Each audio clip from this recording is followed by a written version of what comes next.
naitwa mrakibu msaidizi Ngawipa Litaunga, kaimu kamanda wa Jeshi la Zimamoto na Uokoaji wilaya ya Uvinza kwa Kigoma. Yes, kwa leo tumekuwa na zoezi zuri lenye umuhimu katika wilaya yetu ya Uvinza ambalo lilihusisha ukaguzi wa jengo la halmashauri ya wilaya ya Uvinza pamoja na utoaji wa elimu ya usalama wa moto kwa watumishi wote, ambapo tuliweza kuonyesha kanuni zetu za Jeshi la Zimamoto za majengo kwamba michoro yote kabla kupitishwa kabla kupata vibali, basi michoro hiyo iwasilishwe kwa Jeshi la Zimamoto na Uokoaji kuweza kutoa ushauri ikiwa kabla kujengwa majengo hayo. Kwa sasa wenzetu wa halmashauri wanafanya hivyo bila hawezi kutoa kibali bila mchoro wote kupita Jeshi la Zimamoto na Uokoaji. Wito wangu, tumeendelea kuelimisha wilayani kwamba namba hii 114 ni namba ya dharura.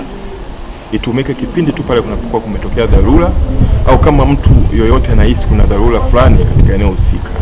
Namba hii ni ya dharura na sio namba ya kuchezea. Kipindi pale mtu mwingine atachezea hii namba, atapiga ambapo hamna dharura yoyote, ataweza kusababisha sehemu yenye dharura kweli kutokuhudumiwa kwa wakati au kutokuhudumiwa vizuri. Kwa hiyo rai yangu naendelea kuwasisitiza wananchi wa wilaya ya Uvinza au Kigoma kwa ujumla wapige 114 pale kipindi wanapopata dharura ya tukio la moto au kipindi cha mwokozi ili kuweza kutoa huduma kwa haraka na mapema zaidi. Wakati huo unaangalia moto unapowaka utakupa direction upepo.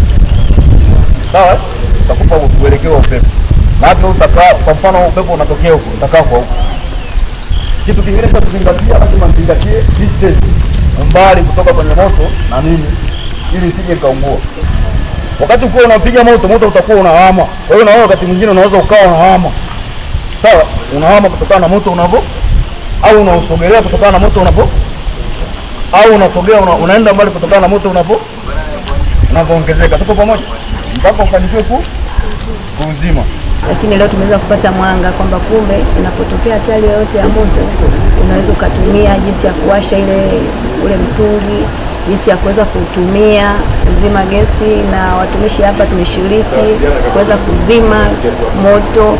Kwa hiyo ninampongeza mkurugenzi, lakini pia kwa sababu hapo watumishi tunaingia na kutoka, wapo wanaoajiriwa, bado kuna watu wanahama, uwezo ukawa na watu aina moja. Kwa hiyo ningemshauri mkurugenzi wa halmashauri aendelee kutuletea mafunzo mara kwa mara, kwa sababu moto una athari kubwa kwenye jamii, lakini hata kwenye taifa kama ikitokea athari ya moto.